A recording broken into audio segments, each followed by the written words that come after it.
The athlete performing the vertical jump test must stand directly under the vertical jump apparatus. The athlete then reaches up with their arm closest to the apparatus and moves out as many marks as they can, marking down their height.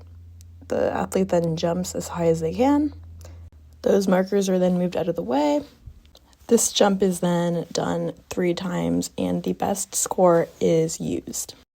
The vertical height test measures anaerobic power, and it measures the ATP that is stored in the muscles and is readily available.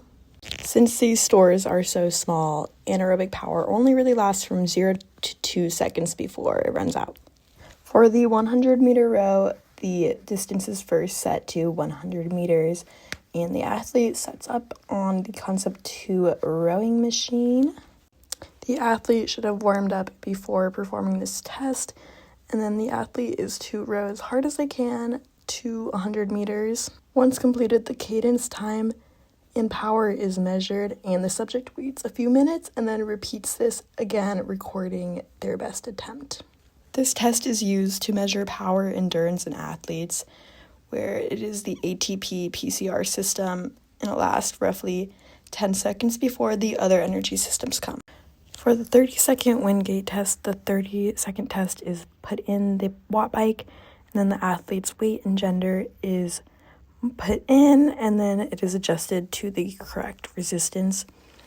And then the athlete is to pedal as fast as they can and as hard as they can for the full 30 seconds of the duration. Throughout the test, the resistance remains constant. And this test is a great test for measuring speed endurance, where the energy system in this test is glycolysis, specifically fast rate glycolysis. So because of this, there is a buildup of lactate, which can also be measured. However, it is not measured in this video. At the end of this test, the results are shown on the screen and include the peak power output, mean power output, as well as the fatigue index, which can be noted. For the beep test, the athlete is to adequately warm up before performing, and then 2 markers are set 20 meters away from each other, and there is a pre-recorded audio online that is used for this test. And in the test, the athlete is to run from one marker to the other marker before the next beep, and then when it beeps, they must run back to the other marker before that beep.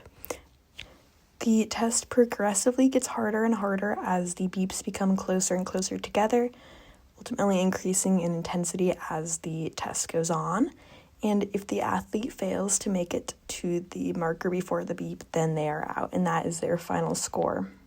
This test measures aerobic endurance and uses the aerobic system, which requires oxygen and goes through a series of processes to create ATP, going through the Krebs cycle, electron transport chain, and either glycolysis, fat oxidation, or deamination. The broncho test is set up by placing markers a distance of 20 meters, 40 meters, and 60 meters from the starting line.